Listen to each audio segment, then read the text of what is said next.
స్వాగతం సుస్వాగతం తెలియజేస్తూ మా అగ్రపేట మండలంలో మనం అందరం కూడా హిందువులందరూ కూడా ఐక్యం కావాల్సిన అవసరం ఉంది.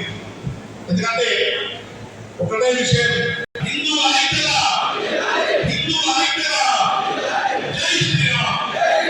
ఇదే విధంగా బ్రహ్మాండంగా చేసుకోవాలి. వచ్చిందంటే ఒక 100 మంది పిల్లలు వస్తున్నారు, అందులో మరి హనుమాన్ నగర్.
ఈనాటి మన ప్రధాన వక్త మాననీయ శ్రీ దురిశెట్టి నిరంజనాచార్య గారు వారి సందేశాన్ని ఇవ్వాల్సిందిగా కోరుతున్నారు. స్వామీజీ, మహిళా వక్త తేజస్విని, సర్పంచులు, గంగరావుపేట పుర ప్రముఖులు, పెద్దలు, మాతృమూర్తులు, యువకులు అందరికీ కూడా నా యొక్క నమస్కారం తెలియజేస్తున్నాం.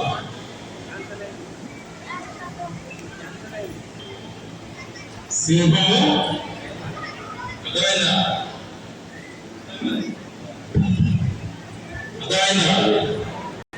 గొర్రెలు కాదు, మీరందరూ సింహం అని చెప్పడానికి మిమ్మల్ని అందరినీ కూడా ఉత్తేజపరచడానికి, మీ ధర్మాన్ని తెలపడానికి, మీ యొక్క అస్తిత్వాన్ని తెలపడానికి ఈ రోజు ఇక్కడ ఈ సమావేశం జరుగుతుంది. సేవక సంఘం ఎంతమంది తెలుసు? ఇక్కడ ఒక్కసారి చేతులు వాడు. రాష్ట్రీయ స్వయం సేవక సంఘం ఎంతమందికి తెలుసు? అఖండ భారతీయ సనాతన ధర్మానికి మహోన్నతమైన వారసత్వానికి వారసులైన మీ అందరూ కూడా ఈ రాష్ట్రీయ సేవక ఎందుకు ఏం చేస్తుంది తెలుసుకోవాల్సిన అవసరం ఉందా? ఈ ప్రోగ్రాం నిర్వహించేది ఎవరు? సీతారామ హిందూ సమ్మేళనం నిర్వహిస్తున్నది ఎవరు? రాష్ట్రీయ స్వయం సేవక సంఘం కాదు.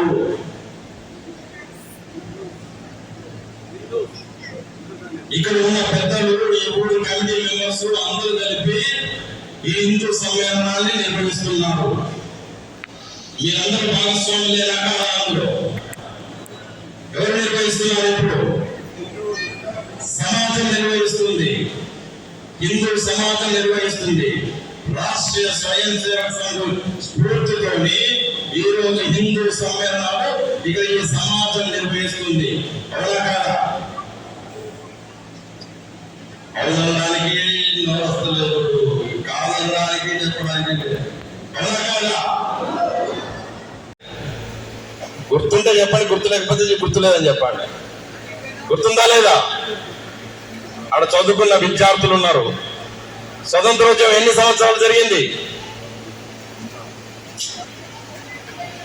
1857 మే 10 నుంచి సంవత్సరాల వారు మన వాళ్ళు పోరాటం చేశారు స్వతంత్రం కోసం. మరి మనం ఎన్ని సంవత్సరాలు బానిసలుగా ఉన్నాం? ఇది కూడా తెలియదా? సంవత్సరాలు ఇస్లాం వాళ్ళు పాటిస్తే 400 సంవత్సరాలు 1200 సంవత్సరాలు మనం బానిసలుగా ఎందుకయ్యా?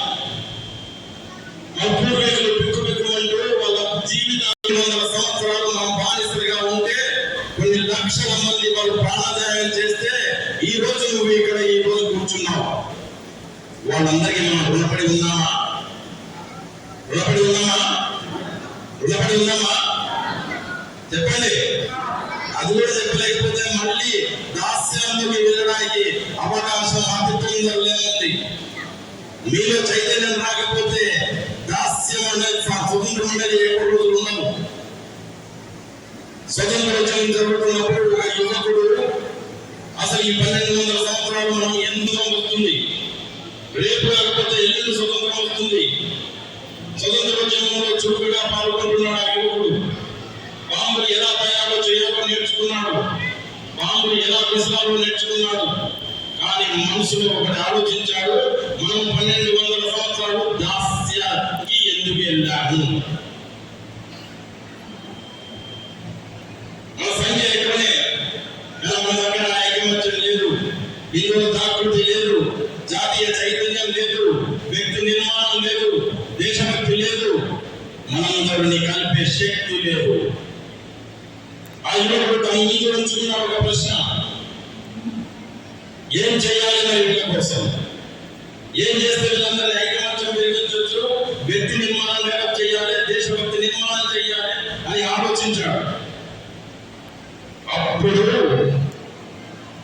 1925లో కేవలం 5గురితోని నాగ్పూర్లో రాష్ట్రీయ స్వయం సేవక సంఘ్ 1925 విజయదశమి రోజు నాడు పురుడు పోసుకుంది. కేవలం 5గురితో పురుడు పోసుకున్న ఆ సంస్థ ఒకే శాఖతోని ఈ రోజు 1,00,000కు పైగా శాఖలతోని దేశం మొత్తం మీద 1,00,000కు పైగా శాఖలు నడుస్తున్నాయి. మరి వీళ్ళకి భావజాలం ఏంటి? వీళ్ళు మరి శాఖలు వీళ్ళు ఏం చేస్తారు? 1925 2025 అంటే సుమారు 100 సంవత్సరాలు సంఘ ఆవిర్భవించి శతాబ్ది ఉత్సవాలు ఇప్పుడు జరుపుకుంటున్నాం. ఈ శతాబ్ది ఉత్సవాల్లో హిందువులందరూ సమైక్యం కావాలి, సామాజిక చైతన్యం రావాలి, జాతీయ చైతన్యం రావాలన్న ఒక ఉద్దేశంతో సీతారామ హిందూ సమ్మేళనాలు మనం ఈ రోజు జరుపుకుంటున్నాం.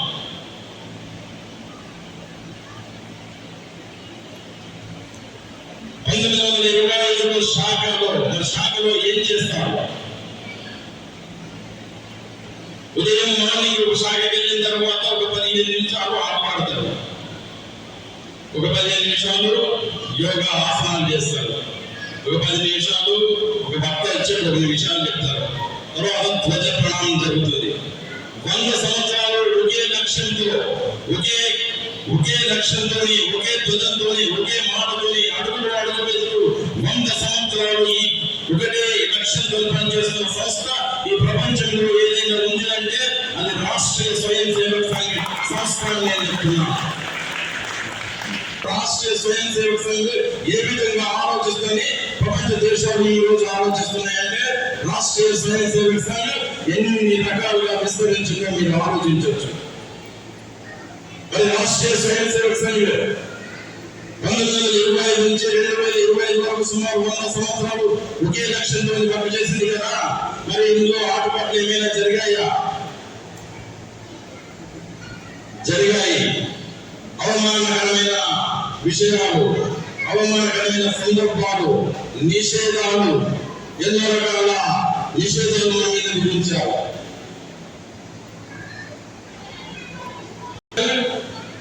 మొట్టమొదటిగా 1942లో గాంధీజీ హత్య జరిగినప్పుడు ఈ హత్య నేరం మొదలుపెట్టారు. ఎందుకంటే భారతీయుల ఐక్యతను కోరుకొని విదేశీయులు ఇక్కడ ఉన్నప్పుడున్న గవర్నమెంట్ 1948లో గాంధీజీ హత్య జరిగితే ఆ హత్య నేరం రాష్ట్రీయ స్వయం సేవక సంఘపై రుద్దారు. ఎందుకంటే ఒక వ్యక్తి నిర్మాణం జరిగితే వాళ్ళ పప్పుడు ఏం తెలుసు, ఒక దేశభక్తి నిర్మాణం జరిగితే వాళ్ళు అనుకున్నది చేయలేదు అని తెలుసు, ఒక జాతీయ చైతన్యం కలిగితే ఎటువంటి స్థితికి వెళ్తుందో అని తెలిసి ఆ రోజు 1942లోనే గాంధీజీ హత్య నేరం మొప్పి దీన్ని శ్మశానంగా పంపించాలని చెప్పి ఆలోచించారు. రాష్ట్రీయ స్వయం సేవక సంఘం జైలుకి వెళ్ళారు, నిషేధంలో అవమానాలు భరించారు, ఎన్నో రకాల ప్రాబ్లమ్స్ ఎదుర్కొన్నారు. 17 నెలల తర్వాత పరిపాలన పేరుమైన జ్యుడిషియరీగా ఎటువంటి ఆధారాలు చూపించగా నిరాధారమైన ఆరోపణలు అని చెప్పి రాష్ట్రీయ స్వయం సేవక సంఘం ఎటువంటి ఇన్వాల్వ్మెంట్ ఇందులో లేదు అని చెప్పి నిర్దోషి అని చెప్పి ప్రకటించారు. అడిగిన ముచ్చల్లాగా ఆ రోజు రాష్ట్రీయ స్వయం సేవకు వచ్చింది. ఎన్నో అభినందనలు మోపినా కూడా మొక్కుబోని నిర్భరతోని ఎన్నో జైలు పంపించినా, ఎన్నో రకాల ప్రార్థన చేసినా, ఎన్నో కుటుంబాల సర్వనాశనం చేసినా తన లక్ష్యాన్ని మాత్రం వదలలేదు. కన్నీటితోని ఎవరికి చెప్పుకోలేదు, అరుపులతోని ఎవరికి చెప్పుకోలేదు, ఎవరి మీద కంప్లైంట్ బుక్ చేయలేదు. తిరిగి మళ్ళీ పని స్టార్ట్ చేసింది అది రాష్ట్రీయ స్వయం సేవక సంఘం. ఎమర్జెన్సీ కాలం మీ అందరికీ తెలుసు. ఇక్కడ పెద్దవాళ్ళు ఉంటే ఎమర్జెన్సీ కాలం గురించి తెలుసు. కాలం మీద కాటు వేసిన కాలం అది, మన యొక్క స్వతంత్రాన్ని హరించిన కాలం అది, ఎంతో మంది తీసుకెళ్లి జైలుకు పంపించిన కాలం అది. అందులో రాష్ట్రీయ స్వయం సేవక సంఘ కార్యక్రమాలను కూడా నిర్వీర్యం చేయడానికి